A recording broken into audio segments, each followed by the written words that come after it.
အားလုံးပဲမင်္ဂလာပါရှင် Resilient Page ကနေပြီးတော့မှပြန်လည်ကြိုဆိုလိုက်ပါတယ်ဒီနေ့မှာတော့ way to say thank you to your parents ကိုယ့်ရဲ့မိဘတွေကိုကျေးဇူးတင်ကြောင်းကို English လိုလေးဘယ်လိုပြောရမလဲဆိုတာနဲ့ပတ်သက်ပြီးတော့မှ sharing လုပ်ပေးသွားချင်တာဖြစ်ပါတယ်ရှင်ပထမဦးဆုံးပြောလို့ရမယ့်ပုံစံလေးကတော့ I'm truly thankful for all your sacrifice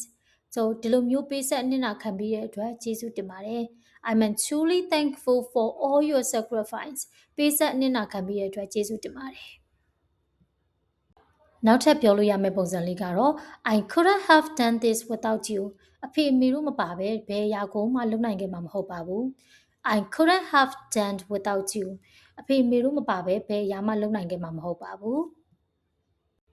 နောက်ထပ်ကျေးဇူးတင်ကြောင်းကိုဒီလိုမျိုးလေးလည်းပြောလို့ရပါတယ် I will always be grateful to you I will always be grateful to you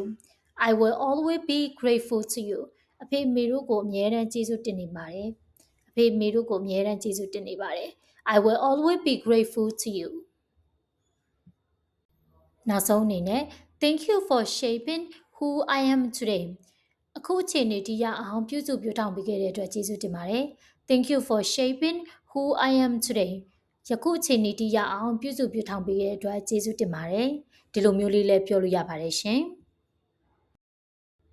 ဒါဆိုရင်တော့အားလုံးပဲဘယ်လိုမျိုး English လိုလေးကျေးဇူးတင်ကြောင်းပြောရမလဲဆိုတာကိုသိသွားမယ်လို့ယုံကြည်ပါတယ်ရှင် So thank you so much for your time and attention. See you in next video. By the way, don't forget to like and share the page.